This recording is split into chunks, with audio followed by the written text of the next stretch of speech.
नमस्ते बच्चों, क्या हाल चाल है? कैसे आप सब लोग? बच्चा पार्टी हम लोगों ने जैसे प्रैक्टिस पेपर स्टार्ट कर चुके हैं। आप टेलीग्राम में प्लीज देखिएगा। टेलीग्राम में मैंने मेंशन किया है कि हम कौन सा पेपर सॉल्व कर रहे हैं, कौन से पब्लिकेशन का पेपर सॉल्व कर रहे हैं। Please check out in the Telegram. And math का क्लास 10 का बेसिक का सेक्शन डी आज हम करने वाले हैं। आपने बी और सी चेकआउट कर लिया होगा। आई होप आपको अच्छा लगा होगा, तो एक कमेंट प्लीज कर दीजिए। एंड सेक्शन डी में देखते हैं किस तरह के क्वेश्चन है और कैसे उनको सॉल्व करना है। तो चलिए शुरू करते हैं आज का सेशन। आइए बच्चों, करते हैं 47th क्वेश्चन सेक्शन डी का। क्या कह रहा है यहाँ पे? A box contains 90 disc which are numbered from 1 to 90।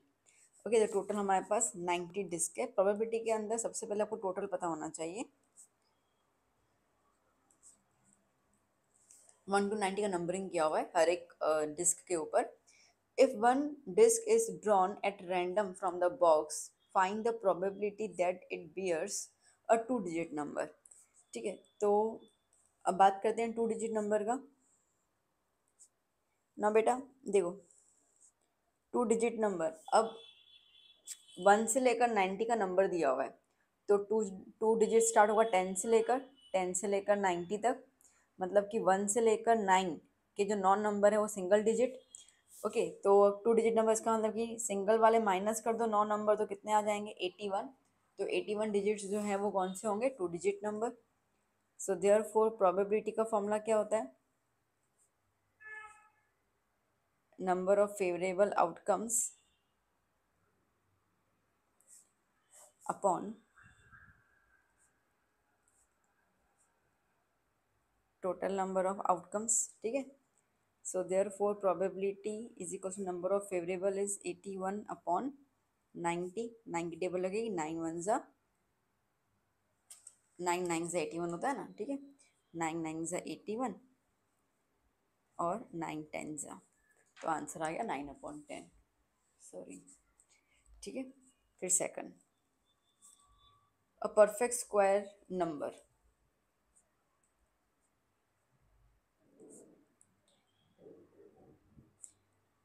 चलो परफेक्ट स्क्वायर नंबर शुरू करते हैं। देखो कहाँ तक 1 से शुरू होगा? 1 का स्क्वायर 1 होता है। अगर आप देखो तो 9 का स्क्वायर होता है 81, है ना। और 10 का स्क्वायर होता है 100। तो हमारे पास नंबर ही 1 से लेकर 90 तक है, तो 100 तो आने के चांसेस ही नहीं है। मतलब कितने नंबर हो गए? 9 नंबर हो गए। 9 का square 81, 81 would be the last perfect square. तो कितने नंबर हो जाएंगे? ऐसे हो जाएंगे हमारे पास 9 नंबर्स। ठीक है ना, 1 से हो गया, पता चलेगा 1 4 3 3 9 16 25 36 49 64 और 81। 1 2 3 4 5 6 7 8 9। ठीक है, so therefore probability is equals to 9/90। Okay, 9 1 ज़ा 9 10 ज़ा क्या आ जाएगा? 1/10। Okay, now third. थर्ड क्या बोल रहे हैं यहाँ पर? A number divisible by 5।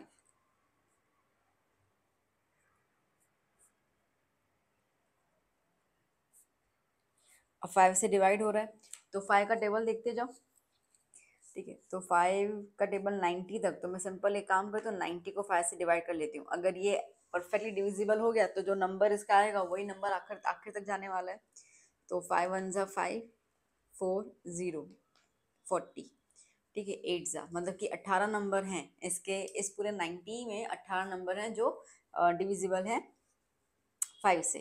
तो कितने हो जाएंगे? 18 नंबर्स। ठीक है, so therefore probability is equals to 18/90। 9 2 ज़ा 9 10 ज़ा 2 1 ज़ा 2 5 ज़ा कितना आ गया बच्चा? 1/5। ठीक है, fourth, a perfect cube number.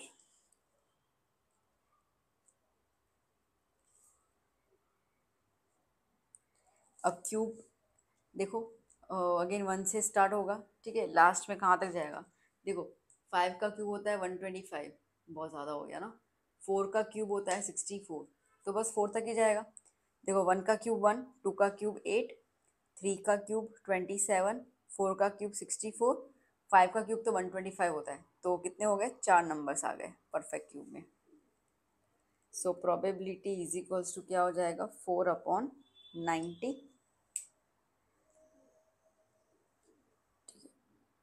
2 2 ज़ा 240, 5 ज़ा कितना आया, 2/45। Done, clear. स्पेस थी यहाँ पर। Okay, now next question, find two consecutive positive integers sum of whose squares is 365। ठीक है, तो आपको दो कंसेक्यूटिव पॉजिटिव इंटीजर्स बताने हैं जिनका स्क्वायर करोगे और उसका प्लस करोगे तो 365 आता है। तो हम सपोज कर लेते हैं,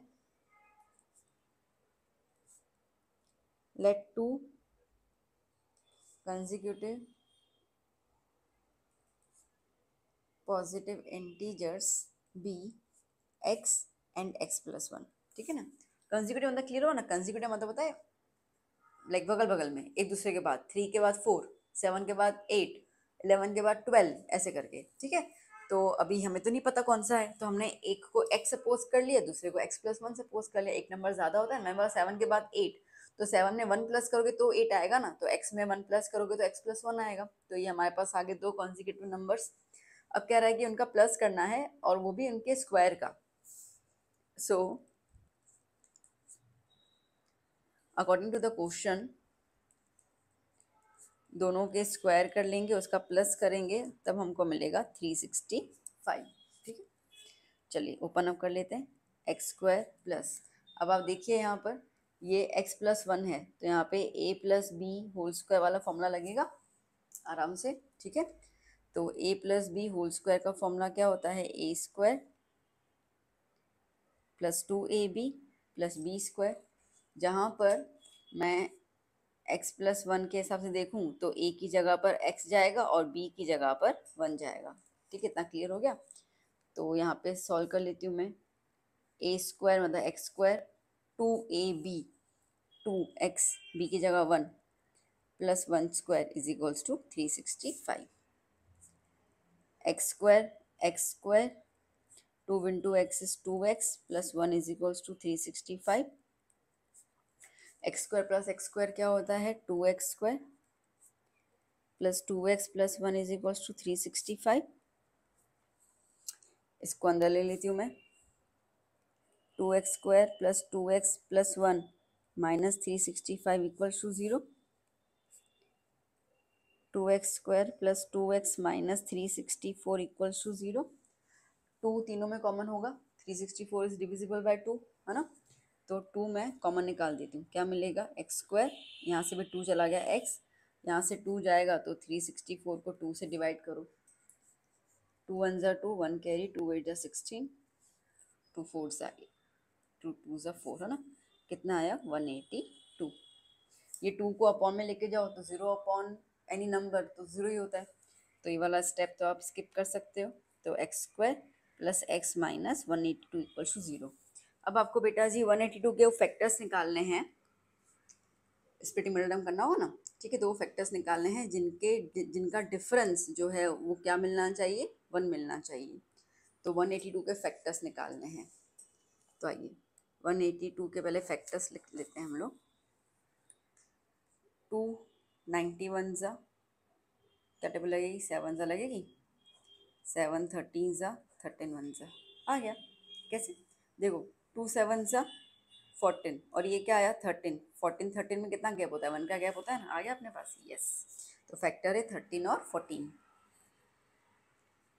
तो क्या हुआ, x², सबसे पहले ग्रेटर नंबर लिखते हैं। अब जो बच्चे मुझे शुरू से फॉलो करते हैं उनको पता है ना कि जब भी हम स्प्लिटिंग मेथड करते हैं तो जो फैक्टर अपन डिसाइड करते हैं उसमें ग्रेटर नंबर जो है वो पहले लिखा जाता है। 14x प्लस माइनस माइनस, फिर next number 13x minus 188 equal to 0। दो दो का ग्रुप बन गया, यहाँ से x कॉमन निकलेगा, क्या बचेगा, x प्लस 14 माइनस यहाँ से क्या कॉमन निकलेगा 13, क्या बचेगा x प्लस 14 इक्वल्स टू 0। ठीक है, ओके। तो तो एक ब्रैकेट x प्लस 14 आया और एक ब्रैकेट x माइनस 13 आया। तो x plus 14 equals to 0 which indicates x equals to minus 14 और x minus 13 equal to 0 which indicates x equal to 13। अब देखो यहाँ पे इन्होंने साफ साफ बोला है कि कौन सा इंटीजर है, पॉजिटिव इंटीजर है।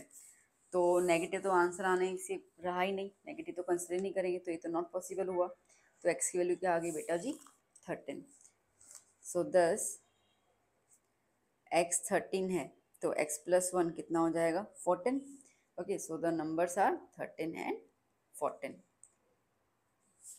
स्टेटमेंट लिखना, I don't have the space, ठीक है, आप लिखोगे so the two consecutive positive integers are 13 and 14। क्योंकि जब भी आपको ऐसे वर्ड प्रॉब्लम हो ना तो आपको कंक्लूजन स्टेटमेंट लिखना होता है, उसकी आधी मार्क मिलती है। देखो आधी मार्क नहीं, सपोजिशन की मिलती है और आधी मार्क कंक्लूजन की। तो 3 मार्क का सम है, हालांकि ये तो 4 मार्क का है, सेक्शन डी है, तो 1 मार्क तो आपको यहीं पे मिलती है, ठीक है। तो यहीं पे आपका क्लियर हो जाना चाहिए। चलिए अब बात करते हैं नेक्स्ट क्वेश्चन की। क्वेश्चन नंबर 49 क्या बोल रहे, D is a point on the side B C of triangle A B C such that A D C equals to B A C, show that. ठीक है, D is a point on the side B C of triangle A B सी।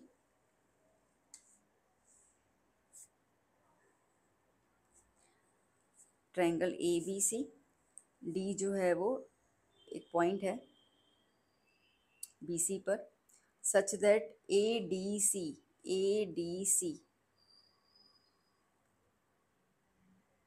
है ना, ए D C तो मतलब angle D is equals to B A C. ये पूरे angle की equal है। ओके ठीक है, पहले गिवन लिख देते हैं हम लोग। गिवन क्या लिख रहा है अपने को, A D C is equals to B A C. आपको प्रूव करना है C A square is equals to C B into C D. ठीक है, अब देखो बेटा पॉइंट को समझना, क्या प्रूव करना है पहले उसको, क्योंकि ये प्रूफ देखकर ना आप घबरा जाओगे। पॉइंट को समझो, C A square equals to C B into C D. चलो यहाँ पे ग्राफ ले लेते हैं हम लोग। प्रूव करना है C A square is equals to C B into C D. मैं सी ए स्क्वायर को सी ए इंटू सी ए 2 बार लिख दूँ ना, ठीक है ना। तो C A C B into C D. ठीक है, एक सी ए को यहाँ पे रहने देती हूँ, एक सी ए को वहाँ ले लेती हूँ और एक को नीचे ले लेती हूँ, मतलब कि थोड़े साइड्स को मैं शफल कर लेती हूँ। तो एक सी ए यहाँ पे आया, समझो मैंने सी बी नीचे ले लिया, वहाँ पे सी डी ऊपर है और ये सी ए नीचे चला गया। ठीक है, तो ऐसे करके शफल कर लिया। अब देखा जाए तो ये क्या आया, ये देखा जाए तो मेरे को आ रहा है sides proportionate, sides are equal, sides are proportionate. ये साइड्स हम इक्वल में कब लिख सकते हैं, जब हम लोग दो ट्राइंगल को सिमिलर प्रूव करें। पॉइंट को समझना, थोड़ा सा अपन ऐसे पिक्चर की तरह चलते हैं, पिक्चर के फ्लैशबैक की तरह काम करता है, ठीक है ना ऐसे। तो हम लोग ऐसे फ्यूचर से पास्ट की तरफ जा रहे हैं। ठीक है, तो ये हमें प्रूव करना है, ये हमारा फ्यूचर है। इसको प्रूव करने के लिए थोड़ा सा हम बैकवर्ड स्टेप्स में चल रहे हैं। ठीक है, तो क्या किया, सी ए स्क्वायर तो सी ए इंटू सी ए। मैं आपको सिखा रही हूँ कि आपको कैसे सोचना है। चाहूँ तो मैं सीधे दो ट्रायंगल यूज करके बोल सकती हूँ भाई these two triangle have to be taken और इसको सिमिलरिटी प्रूव करें, बट क्यों मैंने ये सोचा वो मैं आपको बता रही हूँ। तो मैंने क्या किया, सी ए तो एक सी ए यहाँ पे रहने दिया, एक सी ए नीचे ले लिया। सी बी और सी डी में से आप कोई भी एक नीचे ले लो, एक रहने दो, ठीक है, जो भी है। तो अब मुझे इतना तो क्लियर हो गया कि मेरे को ना यहाँ पर साइड्स इक्वल टू मैं ऐसे प्रूव करूंगी ना। ठीक, हो सकता है कि सी डी नीचे आए सी बी ऊपर आए, हो सकता है वो तो अपन ट्रायंगल में देख लेते हैं। बट इतना दिमाग में आ गया कि साइड्स को ऐसे प्रूव करने के लिए मुझे ट्रायंगल्स को सिमिलर प्रूव करना पड़ेगा, and for that I need to take the two triangles. मुझे दो ट्रायंगल्स लेने की ज़रूरत है। ठीक है, अब दो ट्रायंगल कौन से लूँ, तो एक बार क्लू देख लेती हूँ क्या दिया हुआ है इन लोगों ने। तो भैया जी मेरे को इन्होंने क्लू में दिया हुआ है ये एक एंगल और ये एक एंगल। इसका मतलब ये है कि मेरे को ट्रायंगल लेना होगा। अगर मैं ये एंगल को सोचूं तो मेरे पास ट्रायंगल आ रहा है ए डी सी, ठीक है ना, क्लियर ना। और अगर मैं ये एंगल को सोचूं तो मेरे पास ट्रायंगल आ रहा है बी ए सी। अब जो दिया है मुझे वही लेना होगा, कुछ और समझ नहीं आ रहा। तो चलो प्रूफ शुरू करते हैं। Consider triangle B A C and triangle A D C, ठीक है ना, B A C and A D C, इसके अंदर angle B A C is equals to angle A D C given. तो एक तो एंगल एंगल इक्वल हो गया, चलो जान छुट्टी। दूसरा दूसरा एंगल सोचो क्या होगा। मिल गया। देखो बी ए सी है, सुनना, बी ए सी है तो ये एक एंगल सी बन रहा है, और डी ए सी है तो इसमें भी एंगल सी बना, तो एंगल सी दोनों में कॉमन आ रहा है। तो इसका मतलब ये है कि दूसरा मैं लिख दूंगी यहाँ पे बी सी ए मतलब कि एंगल सी, और डी सी ए मतलब कि angle C, common angle. So therefore bye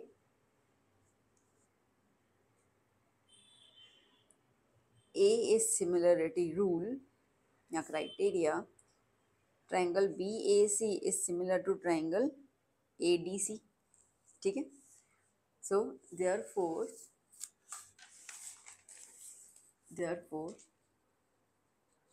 by CPST मतलब corresponding parts of similar triangles, ठीक है। CPST के थ्रू क्या लिखेंगे, अब अपने को ये प्रूव करना है। इसको तो हम लोगों ने ओपन अप कर दिया, ये रहा, ठीक है। तो यहाँ पे हम लोग जो ये हमें आया, ये जो हमने रफ में किया उसी को ही ऐसे करते करते उल्टे लिखते जाओ। C A upon C B is equal to C D upon C A, तो मैंने लिख दिया यहाँ पर C A upon C B is equal to C D upon C A. Cross में ले लेती हूँ इन दोनों को, C A into C A is equal to C D into C B, C A into C A is C A square is equals to C D into C B, हो गया, ठीक है। देखो हर बार हर एक चीज़ के लिए अच्छा मैम ये सी ए अपॉन सी बी क्यों आया। अब देखो मैं समझाना चाहूँ तो बोल सकते हो ना कि ये एक ट्रायंगल है, तो इसका सी ए जो है, ठीक है, इसका सॉरी इसका सी ए जो है वो इसके सी बी के रेशो में जा रहा है। अब एक ही ट्रायंगल में आपको मैं बोलूँ सोचो ये वो, थोड़ी थोड़ी हम लोगों को मैथ्स में ट्रिक्स का यूज़ करना पड़ेगा, क्योंकि हर एक चीज़ हम सिंपल तरीके से नहीं कर सकते हैं, पागल हो जाएंगे। तो जो प्रूफ था, जो प्रूव करना था उसको अपन ने लिया, उससे दिमाग लगाया और ये अपन ने कर दिया, सिंपल, ठीक है। चलो शाबाश, चलते हैं नेक्स्ट क्वेश्चन की ओर। ओहो, state and prove converse of Thales theorem. अब देखो बेटा, पहले इसमें हमें एम लिखना होगा, आपको लर्न करना है। यहाँ पर क्या है स्टेटमेंट इसका, if a line divided by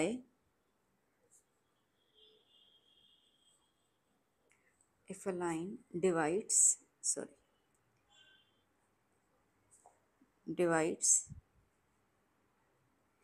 any two sides of a triangle in the same ratio,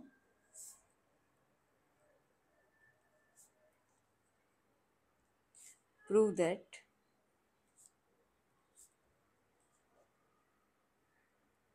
it is parallel to the third side, ठीक है। तो अब आपको यहाँ पे कह रहा है कि अगर एक लाइन ट्रायंगल के किसी भी दो साइड्स को डिवाइड करती है सेम रेशियो में, तो आपको प्रूव करना है कि वो लाइन जो है वो थर्ड साइड के पैरेलल है। चलो एक फिगर बना देते पहले यहाँ पर।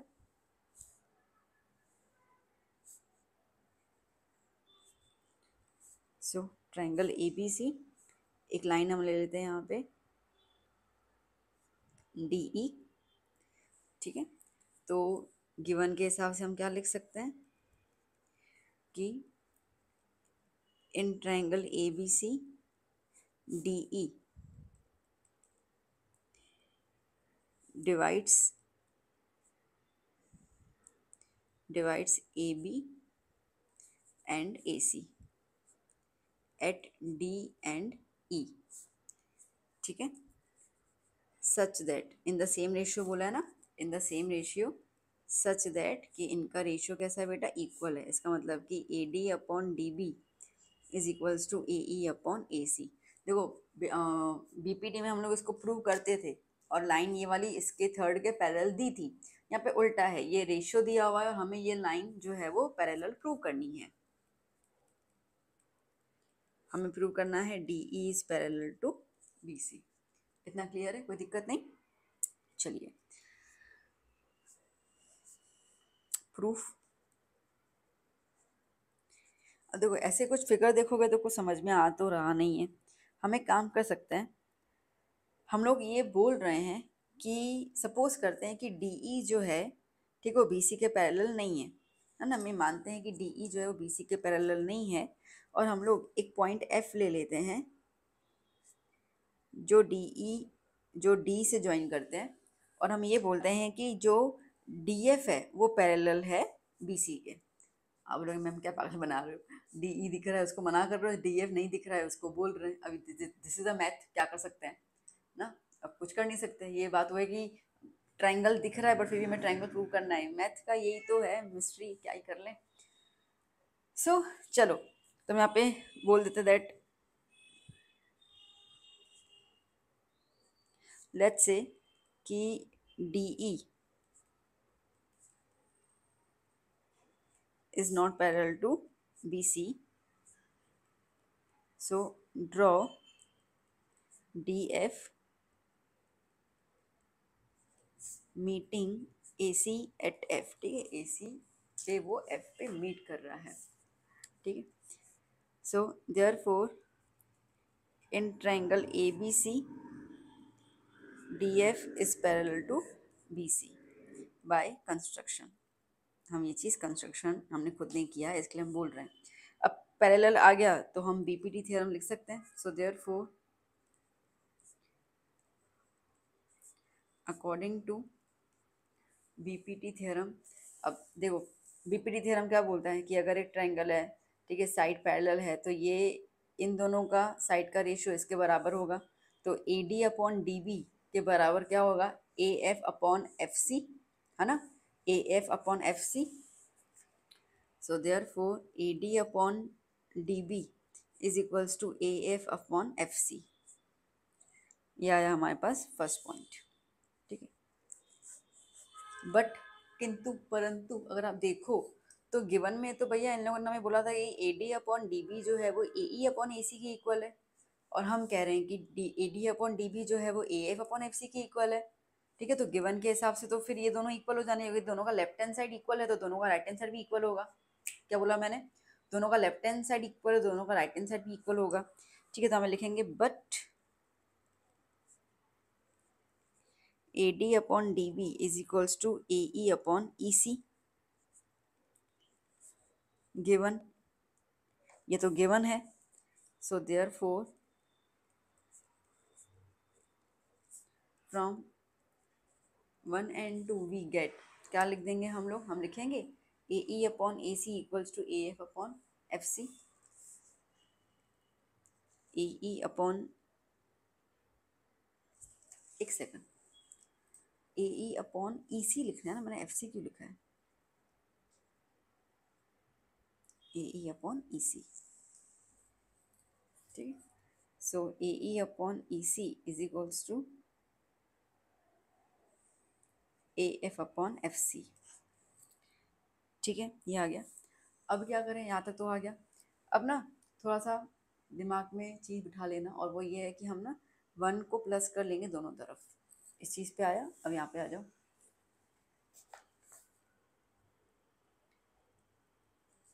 Adding 1 to both sides we get, क्यों 1 कर रहे हैं, 2 मिनट में बता रही हूँ, पहले करने दो वरना नहीं समझ में आएगा। AF upon FC plus 1 is equals to AE upon EC plus 1। ठीक है, दोनों में प्लस 1 कर लिया। LCM ले ले, इसको यहाँ मल्टीप्लाई कर दे, इसको यहाँ मल्टीप्लाई कर दे, तो AF plus FC upon FC, AE plus EC upon EC। Figure दिख रहा है ये वाला। ठीक है, अब आप देखो इस फिगर को, देखो AF plus FC, AF plus FC plus करूँ मैं इसको तो पूरा AC मिलेगा, तो मैं यहाँ पर AC लिख सकती हूँ। Similarly AE plus EC, AE plus EC मिलाकर भी क्या मिलेगा मुझे, AC मिलेगा। अगर दोनों का ऊपर वाला पोर्शन सेम है और इक्वल टू की साइन है तो नीचे वाला भी सेम हो जाएगा, सीधी सी बात है। ठीक है, तो विच इंडिकेट्स की FC is equals to EC। ठीक है, अब ये कैसे पॉसिबल हो सकता है FC और EC, समझ रहे हो? देखो फिगर में देखो, ये रहा FC और ये रहा EC, दोनों इक्वल बोल रहे हैं हम लोग, ये चीज़ कैसे पॉसिबल है? फिगर में तो नहीं दिख रहा है सेम। इसका मतलब है कि हमने गलती की है यहाँ पे। और E पॉइंट और F पॉइंट दोनों कैसे होने चाहिए, कोइंसाइड, दोनों मीट करनी चाहिए, मतलब कि दोनों इसी पॉइंट पे, F भी यहीं पे आना है और E भी यहीं पे आना है। ठीक है, तो हम लिखेंगे यहाँ पे it is possible only when E and F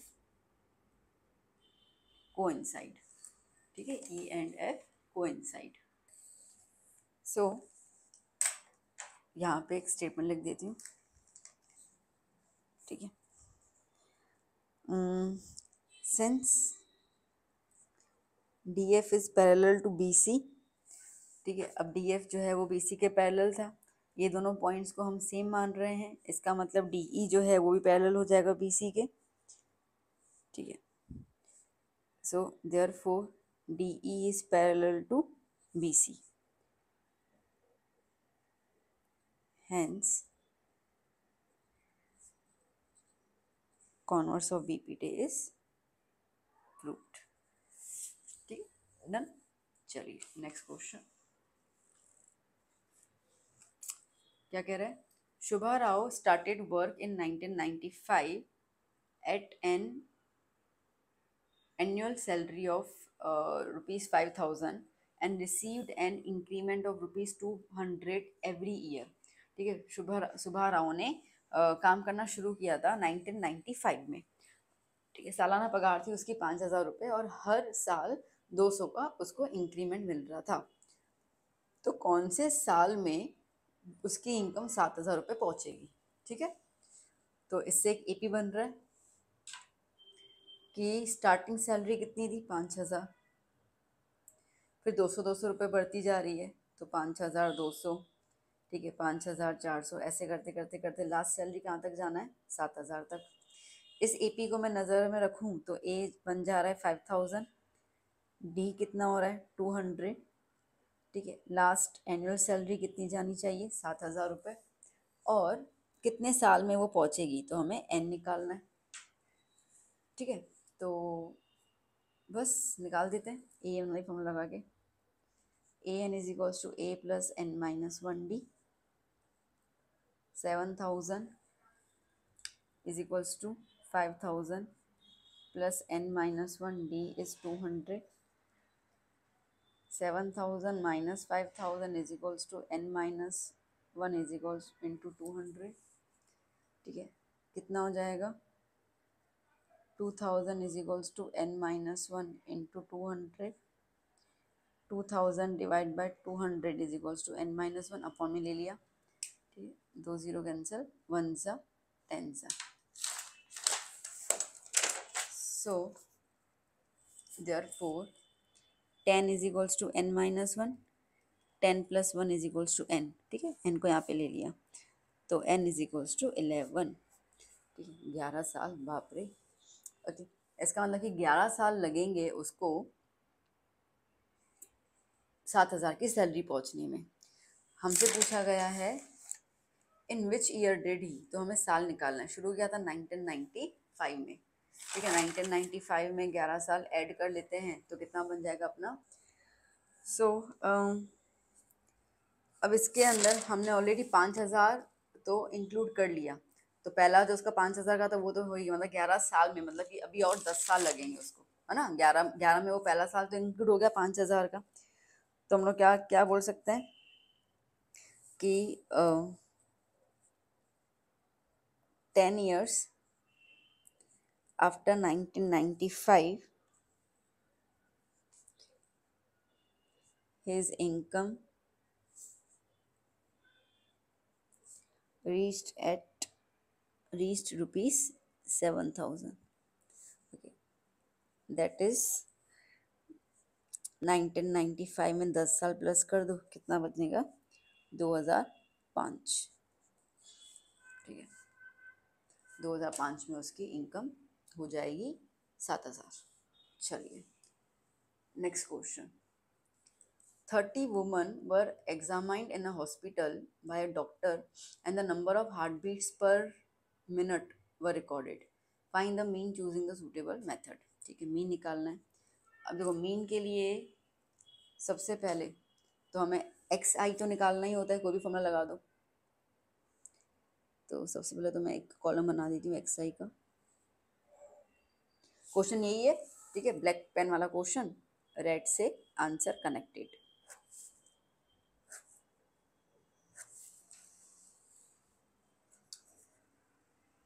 x आई का फॉर्मूला क्या होता है? Upper limit plus lower limit divide by 2, ठीक है।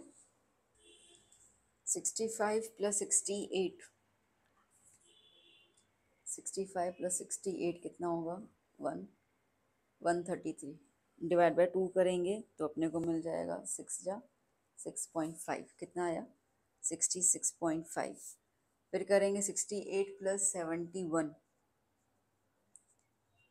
ये आएगा 13, ठीक है, डिवाइड बाय 2, 6 9 ज़ा 18.5, 69.5। कितना गैप बन रहा है? 3 का गैप बन रहा है दोनों में। 69 और 16 तीन का कर दो, तीन प्लस करते जाते हैं तो कितना बनेगा फिर? 72.5, देन 75.5, ठीक है, 78.5, 81.5 और 84.5, ठीक है। फॉर्मूला में लगा देती हूँ यहाँ पर मीन का, A plus sigma F I D I upon sigma F I, ठीक है। तो मुझे डी आई निकालना होगा।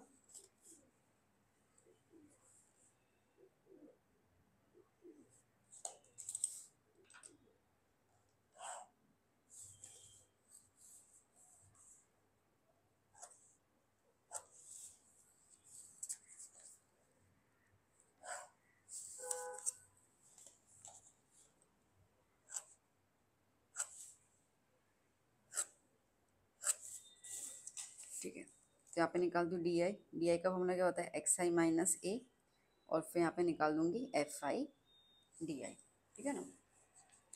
तो चलो अब इसमें से एक इसको मान लें, 75 को मान लेते हैं। 1 2 3, 1 2 3, इसको ए मान लेते हैं। फॉर्मूला क्या है? एक्स आई माइनस ए, 66.5 माइनस 75.5। देखो एक्स आई माइनस ए, पहले एक्स आई लिखोगे यहाँ, तो कैसे आएगा? 66.5 माइनस 75.5, ठीक है। तो क्या बनेगा यहाँ पर? -9। अब सब में आपको ये तो शो करने की ज़रूरत नहीं है माइनस, तो आप सीधा वैल्यू लिखते जाओ, ठीक है। फिर आता है 69 और 75 में माइनस, तो -6, देन -3, यहाँ पर 0, ठीक है। 78 कितना आएगा? 3, 6 और 9, okay done. F I D I multiply कर लेते हैं। -18, -24, -9, 0, 21, 24 और 18, okay. Sigma F I D I is equals to, पहले इन तीन को प्लस कर लेते हैं, 18, 24 और 9, 18, 24 और 9, पहले इनको प्लस कर लेते हैं हम लोग। कितना हो जाएगा? 8 प्लस 4 होता है 12, 12 प्लस 9 होगा 21, 4 प्लस 51, ठीक है। सो -51 प्लस, अब इसको प्लस कर लेते हैं हम लोग, तो 21, 24 हो जाएगा 55, नहीं 45 है ना, 45 और 18, 63, ठीक है। माइनस कर लेते हैं 51, कितना बचेगा? 12। तो कितना आया? सिग्मा एफ आई डी आई कितना आ गया? 12, डन। चलिए ये रही, फॉर्मूला लगा देते हैं। ए हमने लिया था 75.5, सिग्मा एफ आई डी है 12, सिग्मा एफ आई ये जो हमारे पास नंबर ऑफ वुमेन दी हुई है ये सिग्मा एफ आई होता है 30।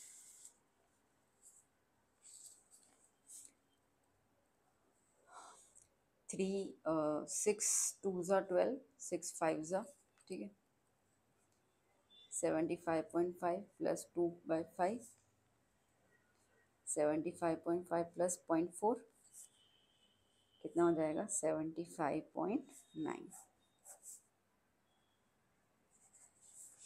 डन, ठीक है। चलिए नेक्स्ट क्वेश्चन क्या कह रहा है, N unbiased coin is toss thrice, find the probability of event. अब एक कॉइन है उसको 3 बार उछाला जा रहा है, तो सबसे पहले तो आपने इसको लिखना होगा आपको आउटकम्स। अब इसके आउटकम्स 8 बनते हैं, याद कर लेना। अगर एक बार सिक्का उछालो तो 2 बनेंगे, हेड या टेल। 2 बार उछालते तो 4 बनते हैं, और 3 बार उछालते तो 8 बनते हैं। ओके, तो लिस्ट बना देते हैं। ट्रिपल एच, ठीक है। अब एच यहाँ पे रहने देती हूँ, 2 में रहने देती हूँ, इसमें निकाल देती हूँ, फिर इस पर निकाल देती हूँ, मतलब इसमें टी ले लेती हूँ मैं, ठीक है। फिर इसमें रहने देती हूँ और इसमें निकाल देती हूँ, ठीक है, मतलब इसमें टी निकाल कर एच ले लिया। ओके, ये टी आगे वाले भी ले सकते हैं, T H H, T T H कितने हो गए, 1 2 3 4 5 6। एक तो ट्रिपल टी आएगा, बाकी एक बच जाता है, कौन सा रहेगा, T H H, T H T, ठीक है। ओके, हो गए। नाउ क्या बोल रहा है, find exactly 2 heads are received.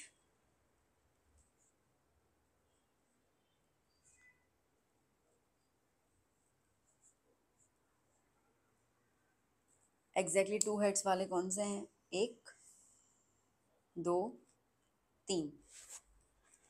Okay, so probability of the event is 3/8। Done.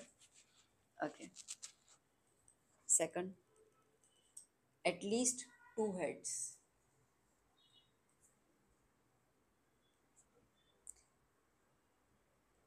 At least का मतलब क्या होता है बेटा, एटलीस्ट का मतलब होता है कम से कम, ठीक है। एटलीस्ट का मतलब होता है कम से कम तो 2 हेड चाहिए, उससे ज़्यादा हो तो बल्ले बल्ले, ठीक है। तो कम से कम 2 हेड चाहिए, तो 2 हेड वाले कौन से थे, 1 2 3 थे, उससे ज़्यादा तो ये आ गया, तो 4 आ गया, ठीक है, मतलब 4 heads. So probability of the event B is 4/8, that is 1/2। At most 2 heads,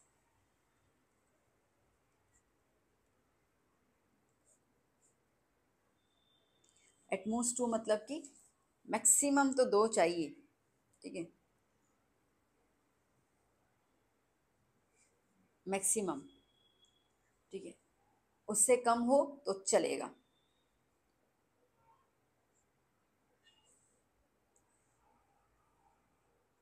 कम भी चलेगा, ठीक है। तो मैक्सिमम 2, अब मैक्सिमम 2 वाले मतलब उससे कम भी चलेगा, मतलब एक भी चलेगा और नहीं हो तो भी चलेगा। तो ठीक है ना, एक काम कर लेते हैं, ट्रिपल एच को हटा दो, बाकी तो हो जाएगा। ट्रिपल एच को हटा दो, बाकी सारे के सारे हो गए ना। देखो क्या बोल रहे हैं, मैक्सिमम 2 चाहिए, 2 से कम भी हो तो चलेगा और नहीं भी हो तो चलेगा, उसका मतलब ये होता है। तो 2 मैक्सिमम, ठीक है। तो 3 वाले हटा दी, बाकी सब में नहीं भी है चलेगा, एक है वो भी चलेगा। तो टोटल कितने बन रहे अपने, 7 बन रहे हैं। So probability of event C is 7/8। फिर आ रहा है मोर हेड्स देन टेल्स। अच्छा,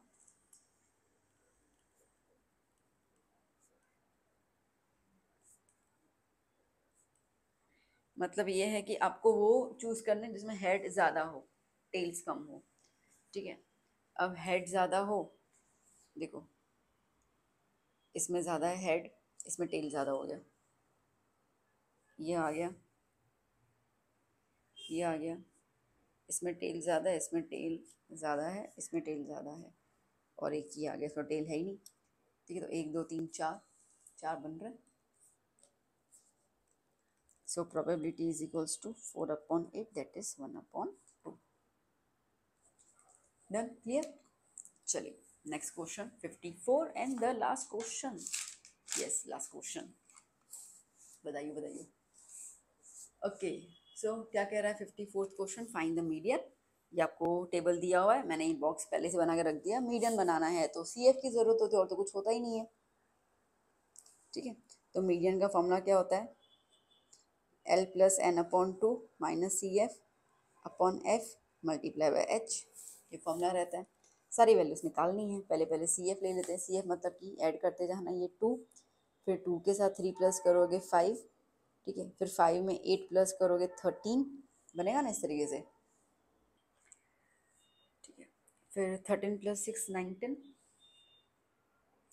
ओके, 19 + 6 आ जाएगा 25, 25 + 3 28, 28 + 2 30। ध्यान देना, ये टोटल और ये टोटल हमेशा सेम होना चाहिए। ठीक है, ओके, ये होता है हमारा n।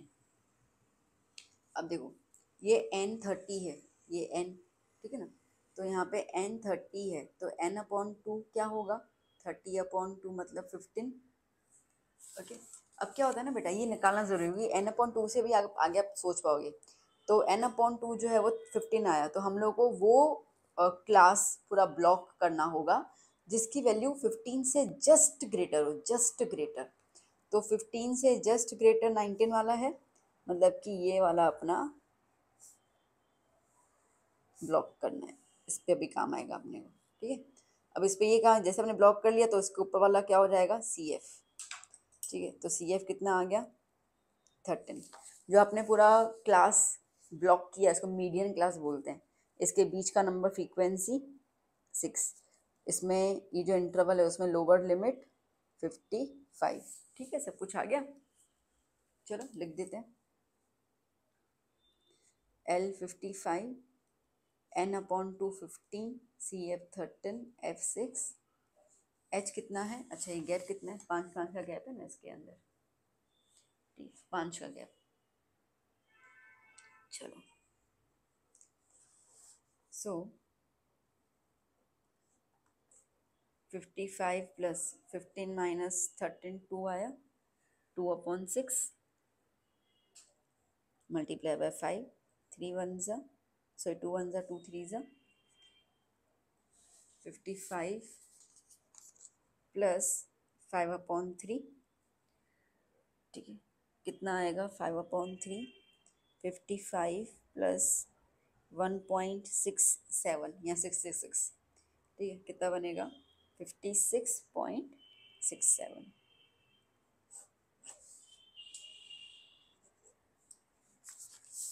सॉरी,